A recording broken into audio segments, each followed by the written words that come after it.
Hello everybody, this is me Altamas Mansuri and you are watching educator Altamas 2.0।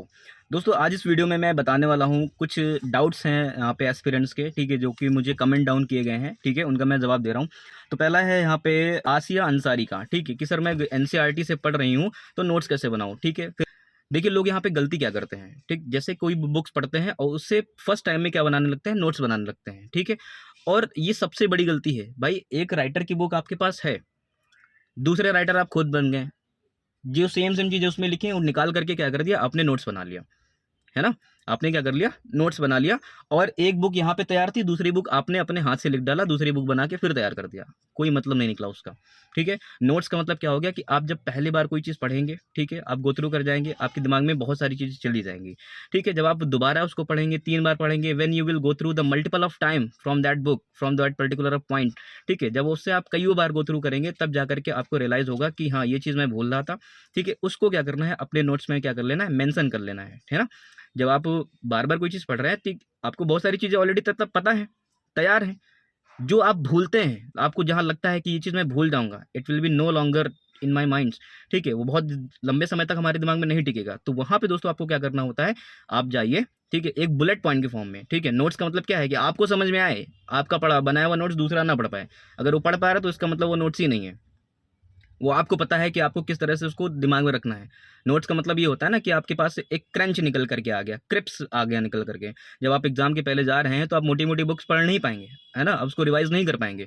तो वहाँ पे क्या करना है आपको, ब आपके पास कुछ शॉर्ट्स पेज होते हैं, 4 पन्ने, 5 पन्ने की शीट्स होती है, वहाँ पे हमने सारे इंपॉर्टेंट पॉइंट रख रखे हैं, ठीक है? लिख रखे हैं, जहाँ से मुझे क्या कन्फ्यूज़न हो रही थी या फिर मैं भूल रहा था। उनको एक बार देख लिया और फिर से क्या हो गया, माइंड में रिकॉल हो गए हैं, ठीक है? यहाँ पे नोट्स केवल इतना हेल्प करता है। तो बुलेट पॉइंट में आपको किसी भी पॉइंट को लिखना है, ठीक है? फिर दोस्तों यहाँ पे दूसरा क्वेश्चन है आलोक सिंह का है, ठीक है, कि सर मेंस को कैसे हैंडल करें, ठीक है। तो इसके पहले भी मैंने शायद 2-3 वीडियो के पहले मैंने बताया हुआ था कि मेंस को कैसे हैंडल करना है। दोस्तों, पहले यहाँ पे क्या करना है, आपको पहले जो भी बुक्स हैं, जो भी बुक्स आपके पास हैं या फिर जो भी आपको रिकमेंड किया गया है, उन बुक्स को, ठीक है, एक बार अच्छे से गो थ्रू करना स्टार्ट कीजिए। एक पहले अपने अंदर बेसिक अंडरस्टैंडिंग लेकर के आइए, ठीक है। और दूसरी चीज़, ठीक है, आप प्रीवियस ईयर क्वेश्चंस को उठा के देख लीजिए मेंस के, ठीक है। जब आप प्रीवियस ईयर क्वेश्चन उठाएंगे मेंस के, दोस्तों यहाँ पे आप देखेंगे कि किस टाइप के क्वेश्चंस पूछे जा रहे हैं, उनका पैटर्न क्या है और कितना डीप में जानने की कोशिश कर रहे हैं, ठीक है। तो उसके अकॉर्डिंग आपको यहाँ पे समझ में आ जाएगा कि आपको बुक से यहाँ पे पढ़ना क्या है, ठीक है, कि क्वेश्चंस में हमें ये तक की पूछा जाता है, ठीक है। तो जब आप प्रीवियस ईयर क्वेश्चन देखेंगे मेंस के, मैं बता रहा हूँ, ठीक है, तो आप उसमें आएंगे, जब पढ़ेंगे तो आपको रियलाइज़ होगा कि हाँ, ये चीज़ मेरे लिए रिलेवेंट है, ये मुझे अपने मेंस के लिए पढ़ना है, ये नहीं पढ़ना है, ये अननेसेसरी चीज़ है, ठीक है। तो यहाँ पे यही चीज़ होती है ना कि पढ़ने से ज़्यादा इंपॉर्टेंट होता है कि हमें फोकस नहीं करना है, और वो ओनली पता चलेगा हमें केवल प्रीवियस ईयर के क्वेश्चन से, ठीक है। तो पहला क्वेश्चन यहाँ पे कि मेंस को कैसे हैंडल करें, तो सबसे पहले आप मेंस के लिए अपनी बेसिक अंडरस्टैंडिंग बनाइए, ठीक। जो भी आपके पास बुक्स है उसको एक बार पढ़िए, ठीक है। पहली बार में आपको सब कुछ समझ में नहीं आएगा। मैंने ये भी महसूस किया है कि आप जितने बार जो बुक्स पढ़ते हैं, आप अगर मल्टीपल रिवीजन दे रहे हैं ना, तो हर बार बुक से आपको कुछ ना कुछ नया ज़रूर मिल जाता है। हो सकता है आपकी फर्स्ट रीडिंग में वो छूट गया हो, सेकंड रीडिंग में छूट गया हो, थर्ड रीडिंग में कुछ और मिल गया हो, ठीक है। जब आप कईयों बार आप रिवाइज़ कर लेते हैं किसी बुक्स को, ठीक है, तो आपको वहाँ पे हर टाइम आपको यहाँ पे नया-नया कुछ ना कुछ ज़रूर मिलता है, कुछ नया पता चलता है।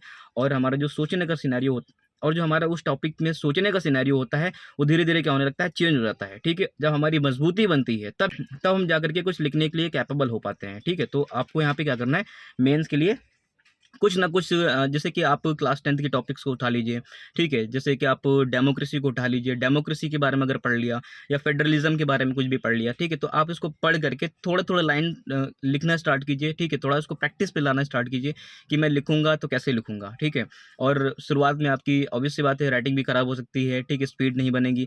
लेकिन धीरे-धीरे करके रोज़ 1 आंसर, 2 आंसर जब करके लिखेंगे तो आपके यहाँ पे राइटिंग स्किल्स अच्छी हो जाएगी, और राइटिंग स्किल्स के साथ-साथ यहाँ पे टाइम भी बढ़ जाएगा और एक्यूरेसी भी अच्छी हो जाएगी, ठीक है। तो यहाँ पे पहली चीज़ मैं यही बताऊँगा कि आपको यहाँ पे गो थ्रू करना है सारी बेसिक प्रिंसिपल के ऊपर। आपका बेस जितना मजबूत होगा, आप उतने ज़्यादा सक्षम होंगे एक बेहतरीन आंसर लिखने में, ठीक है, क्योंकि आपकी तैयारी में आपको हेल्प करेंगी। आई होप दोस्तों आपको ये वीडियो पसंद आया होगा। अगर वीडियो पसंद आया है तो चैनल को सब्सक्राइब कीजिए और लाइक कीजिए और कमेंट करके ज़रूर बताइए, क्योंकि आपका लाइक और कमेंट हमारे लिए मोटिवेशन का काम करता है, ठीक है, और मुझे लगता है कि हाँ, ठीक चीज़ें सही जा रही हैं। सो दोस्तों, जल्दी मिलते हैं नेक्स्ट वीडियो में। Thank you so much for watching this video.